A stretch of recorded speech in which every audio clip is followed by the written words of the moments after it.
tonight. Next week is 4th of July, so we'll take next Wednesday night off. Do y'all want to take all of July off on Wednesday night? Get a break. You won't be here, so you don't care.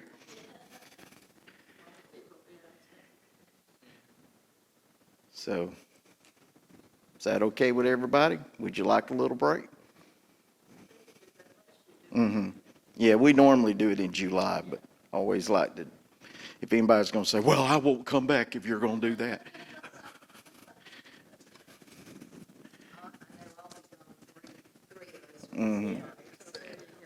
So, okay, so we'll just take July off on Wednesday night. And that way everybody can get a little break, and we'll come back in August refreshed and ready to roll. All right, well, tonight we're going to wrap up Acts 23, and I'm going to try to do it before the rain gets here. So what I'm going to do is give you the Cliff Notes version of the chapter rather than read it all. If you remember, it opens with Paul having completed the Nazirite vow. He leaves the temple, and someone starts a rumor that he has brought a Gentile into prohibited territory in the temple. And it wasn't true, but, since when is truth matter to a rumor? Rumors are just rumors. But anyway, it started a riot.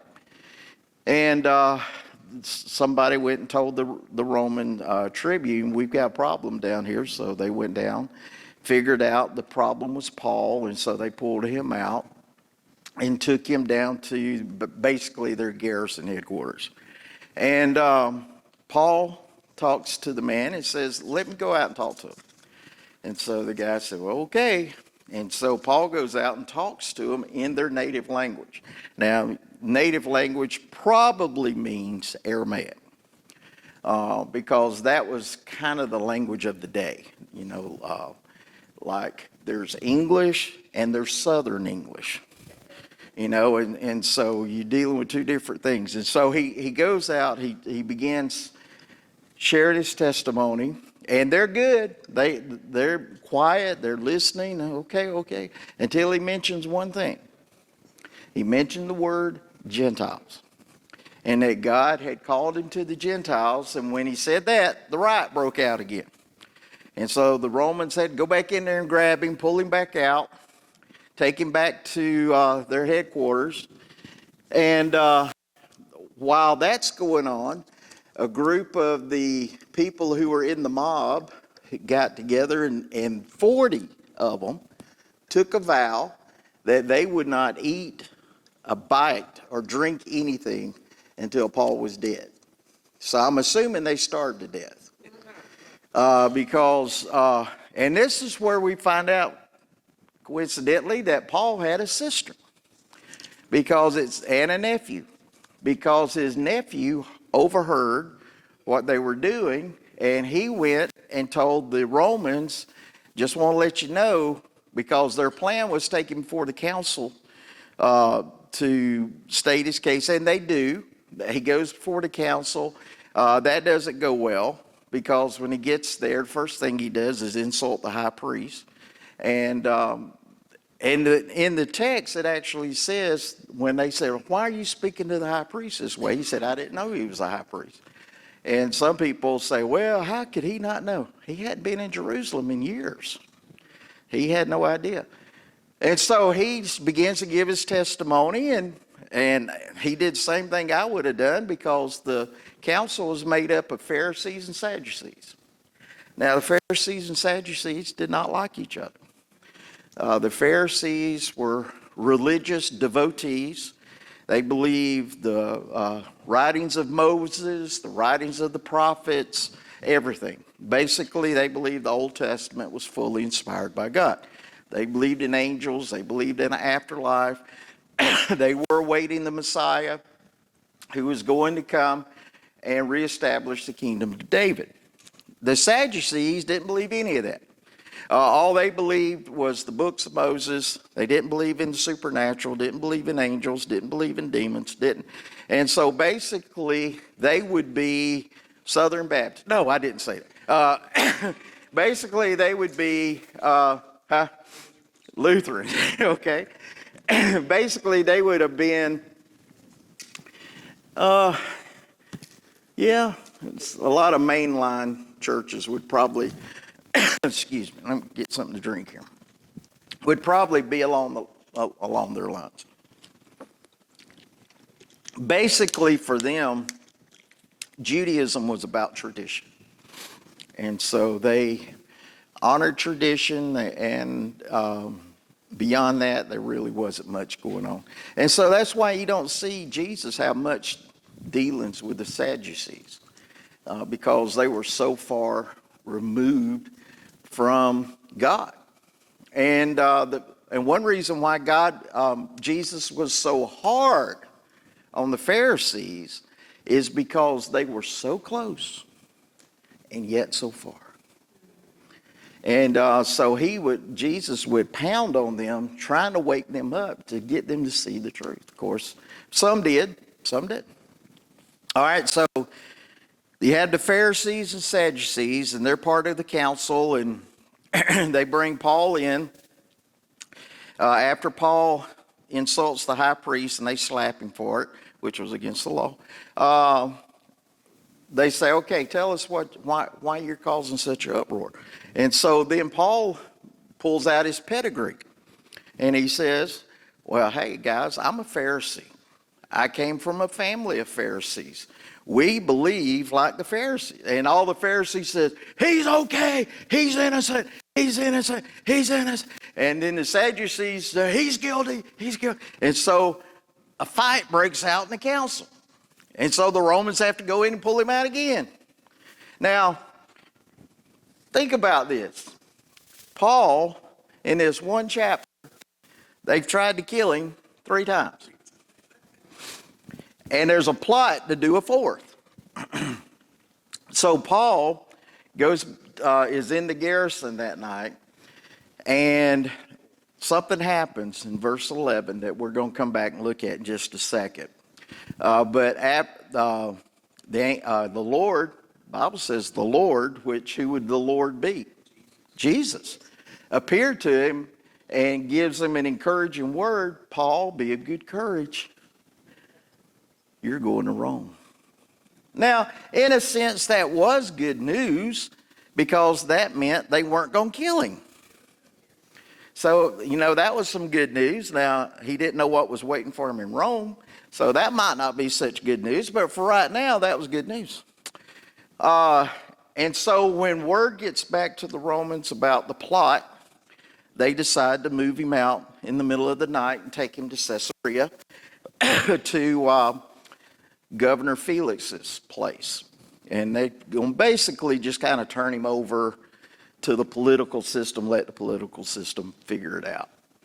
And that's basically the chapter, chapter 23. What I wanted to do tonight is just focus on one thing, and we're jumping off with Paul, but our application's going somewhere else. And so that's like I said, verse 11. The following night, the Lord stood by him and said, take courage, for as you have testified to the facts about me in Jerusalem, so you must testify also in Rome. So we go through all these incidents of people trying to kill him. His message didn't go over very well. I don't think he had any converts to line up at the end and want to get saved and baptized. I don't know about you, but I just got a feeling that night, after all that, Paul might have been just a little bit discouraged. I would have been. Paul wasn't superhuman. I just have a feeling he was discouraged that night. And that's why the Lord showed up. And that's why the Lord had to tell him, to take courage, for you're going to Rome. and you're going to testify of me there. And so the point I wanted to get to on this tonight ties into something else. I've been around church my whole life, which I ain't going to tell you how many years that is. But I've seen, I grew up in the home of a revivalist. My dad ate, breathed, slept, preached. Every time he got up to preach, somehow another revival ended up in it. And so around his church growing up, there was always a big emphasis on praying for revival. And so there was a time when in the beginning in the late 70s up until 82, where he and a bunch of preachers would meet at his church, which was downtown then, every Thursday. And they would pray all morning for a revival. And I had to go down there sometimes for different reasons. And you would walk by the auditorium and you'd hear those men in there wailing, crying. And these are Baptist preachers praying for a revival, praying for a revival. And I've seen other folks who have had, it's like we've been talking about. They have a word from God that God's going to give them some kind of a breakthrough, whatever it is they need, but it just isn't happening. And it doesn't look any closer today than it was yesterday. And so what's real easy to do when we get into that situation is, if we get our eyes off the promise and onto the circumstances, it's real easy to slip into depression. And to actually slip into something that I really wanted to focus on tonight, because it includes depression, but it can include other things too. And that is contentment. And I can't tell you how many people I've seen over the years who were praying for various breakthroughs. And they'd pray and pray and pray, and all of a sudden you'd see some of the pieces of the puzzle starting to come together on the table. You could see an image starting to form. You could tell they were getting close to God giving them a breakthrough, and then they just quit. Forget it. And sabotage the whole thing. It's kind of like a reel I saw the other night. This guy was so proud. He had his 1,000-piece puzzle almost put together, and he was doing all these pieces, and his wife came up and he said, "Look here, I almost got this thing done. I've been working on it 3 days." She said, "Oh, you're too big for puzzles," and he knocked it off the table.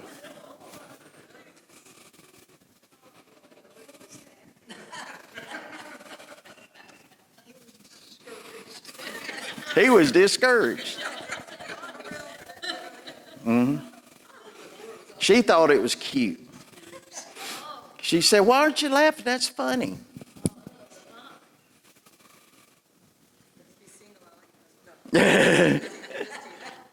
But here's the thing. I know that's human nature, and it's real easy when God's giving you a word and you're believing, but it doesn't look to be any closer to fulfilled today than it was a year ago. And it's real easy to just get to the point of, man, I'm so tired of pushing this thing uphill. I told you in Greece, everything's uphill. I haven't found a downhill yet in Greece. Anything you wanted to see, it's up that hill. And that's the way it feels sometimes when you're waiting on God to do something. You're just pushing. And if you're not careful, here's the thing. And this is something I saw over the years, and it makes more sense the older I get. The closer, and not that I have experience with this, okay? I'm just telling you. But the closer the birth, the more intense the pain. And so a lot of times what happens is that people will be believing God for something. God say, "Okay, I'm going to do it." And he drops that pregnancy into them. He drops that faith into them and gives them a word, a promise, "I'm going to do it." But it's not going to happen tomorrow. It takes 9 months for that baby to be good. And so they wait, wait, and wait, and wait. And the longer they wait, the more uncomfortable it becomes. And the more uncomfortable it becomes, the more despondent, discouraged, and discontent they become. And then when the baby's finally about to come, they go into labor. You know, they didn't call that rest. They call it labor. And all those pains and all that stuff that goes on. And well, I tried to help Danita with our first one. When Heather was born, she was going through all that pain. And I said, well, let me turn on TV and see if the Three Stooges are on. You just need to laugh. If we could get you laughing, it wouldn't hurt. But that didn't work out too good. Yeah, she was very discouraged by that.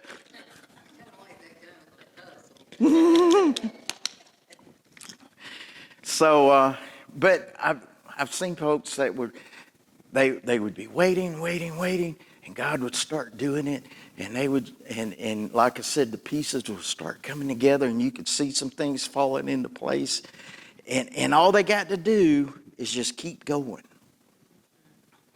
All they got to do is just keep moving forward. But because they go into labor right before it's born, they get to looking at the pain rather than the baby. And when they get to looking at the pain, they say, oh, forget it. I'm tired of this. I'm going to just go do something else. Just forget it. Discontentment is something we talk ourselves into.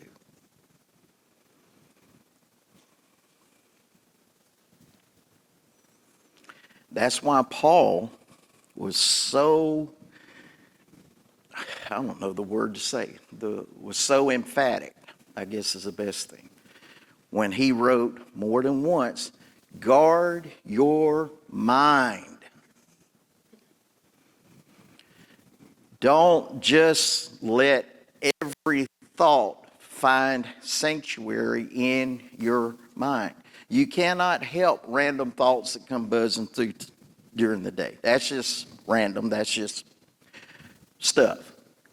What you can help is what you grab hold of. And so with discontent, what happens is they're in the middle of all that pain and they're pushing, nothing's happening yet. And they get to the point of saying, it just isn't worth it, because that thought crosses their mind. It's not worth it. And they say, you know what? It isn't worth it. I look at Jeremy and he's not going through this. That's not fair. Well, you know what? If Jeremy's not going to go through it, why should I? Forget it. I'll just go do something else. And sabotage the whole thing. So what I'm saying is, we're praying for God to give us a breakthrough. Yes. And God is doing that. He's pulling things into place. He's putting things in place so he can do that. But if we don't see that God's doing anything, it's real easy to get to the point of saying, nothing's going to happen. It's going to always be like this. Okay. All right. Well, we're about to wrap up. It's real easy to talk yourself into being discontented and then sabotage the whole thing. Don't do that. So when these thoughts are crossing your head, and like I said, when you're in the middle, I know I'm talking to myself too. I'm not doing, if I do that, I got 3 fingers pointing back. They used to say 4, but I hadn't figured out how you could do your thumb back like that. Okay, so I'm talking about me too. We got our own stuff we're dealing with. But if you don't keep moving forward, you're going to give up. And you may give up just short of the finish line. Well, I got to do 1, 2, 3. So here we go. And then we'll be done. And then we'll get home before it rains. My little thing leading up to these points. Let me find where I want to jump in. Paul insisted that his readers guard their thoughts against the molding influence of the world. The world will tell you to be discontented. You deserve better. What's at the heart of all that? Injustice. It's not fair. And when we slip into the it's not fair stuff, I promise you're going to start making bad decisions. All right? And then we can be committed to shaping contentment in our lives as much as we are to shaping discontentment. That's why Paul said, think on these things. And he tells us what to think on so that we don't slip into this. I mean, if anybody could be discontented, it was Paul. Paul was way up here on the social ladder. When he came to Christ, started preaching, and Acts 23 type stuff was happening everywhere, he went way down here on the ladder. If anybody could be discontent, it was Paul. Sitting in jail every night, getting beatings, run out of town. If anybody had a reason to be discontented, it was Paul. And yet, what did Paul say? I'm content regardless of the situation. You know why? He chose to be. Contentment is essential for developing the critical characteristic that will determine whether we finish our race. And that critical characteristic is endurance.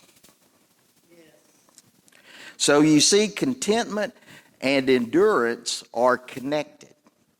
Just based on Acts 23:11 and Paul's circumstances, there are 3 practical suggestions for how to take courage and guard your thoughts in the race God has called you to run. Number 1, speak the truth to your thoughts.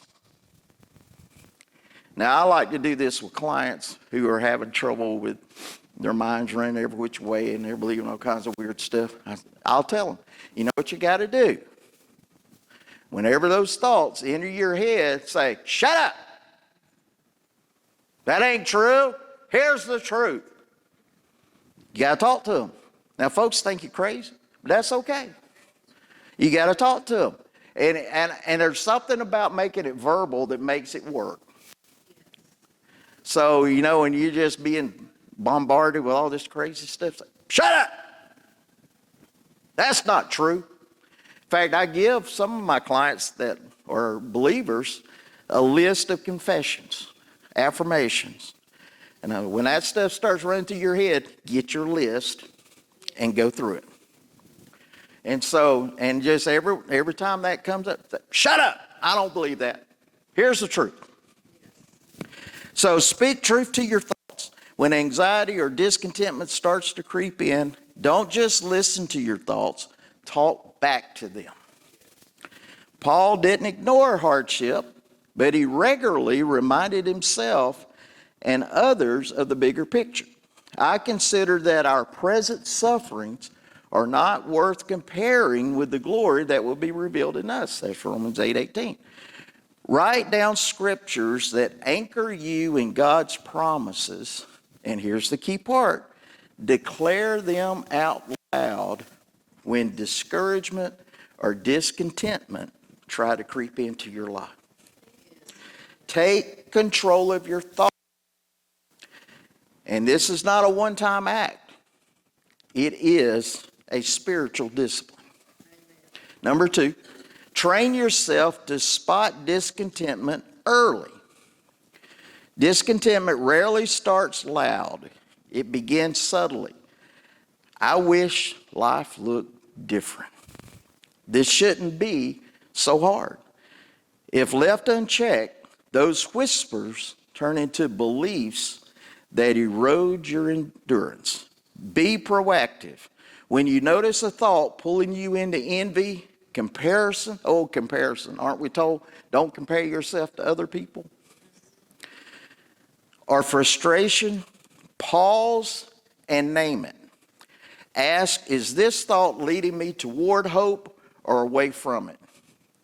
What truth from God counters this lie? By catching discontentment early, you give the Holy Spirit space to replace it with gratitude and strength, which gratitude is the antidote for discontentment. And lastly, remember the mission when the battle gets fierce. Paul's courage came from a clear sense of purpose. You must testify also in Rome. That mission reframed his suffering. Likewise, when opposition intensifies, don't assume something's wrong. It might mean you're getting close to your breakthrough. The enemy often fights the hardest at the edge of spiritual progress. He doesn't want to give up territory. So if Satan is angry, it's because he feels threatened. Satan's smart. He doesn't just blow all of his weapons at you for the fun of it.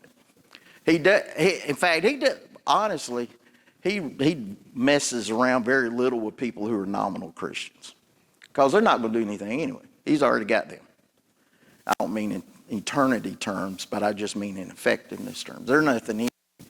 He aims at those who are a threat to his kingdom. All right. What can we do to fight discontentment? Here's some suggestions. Look for reasons to be thankful. Now, that's gratitude. In cognitive psychology, that's called reframing. See if God is telling you that something needs to change. Sometimes we may be, pushing a rock up the hill, and it's a rock we don't have to push up the hill. God would say, if you'll just change this, you won't be doing this anymore. Remember your calling, like Paul. And that's important. That's why I always harp on this. God's got something for all of us to do. He's got a calling for you at this point in your life. If you get into it, it's just like pouring oil on a machine. I mean, all the parts start working right. When you're out of sync with it, nothing works right. And you're miserable. Remind yourself of God's promises about victory. And then this is important, limit the access of naysayers to your life.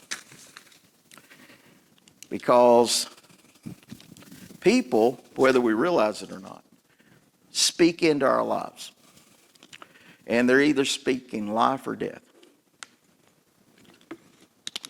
So those who are speaking death or just critical or everything's bad, it's bad, or if they're discontented themselves, that stuff spreads like a virus. Critical spirit, discontent, lack of gratitude, all those things spread like a virus. So be careful who you give access to your life. And that doesn't sound nice, I know, because we're supposed to be nice to everybody. No. There's some people that you probably need to cut out of your life. Just because if their mouth's open, something negative's coming out of it. And, I know, farmers used to be like that. When my grandfather was a farmer, my dad never did this, but my grandfather would, and because they were superstitious. And so it didn't matter how good a crop he had, he would never admit it. And he was a successful farmer for a number of years, but he would, if you ask him, JC, how was your peanut crop this year? Well, we just barely got by.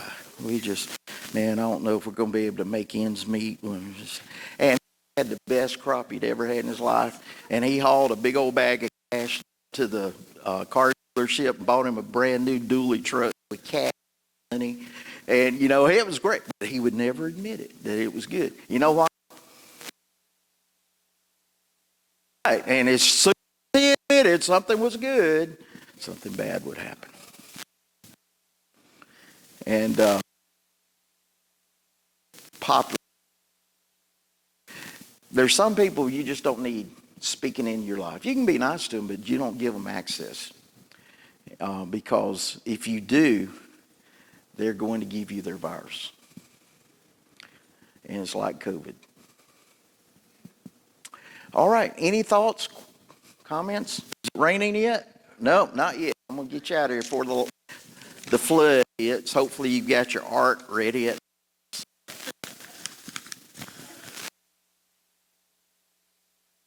Thank you for giving us a word of encouragement tonight to not lose heart, to keep on pressing forward, to keep believing you, that the breakthroughs, whatever they are, that we're looking for, are going to be born.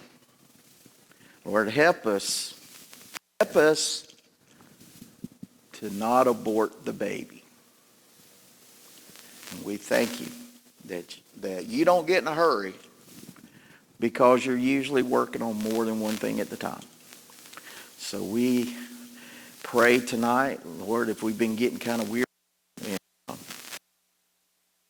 tired, discontentment's knocking.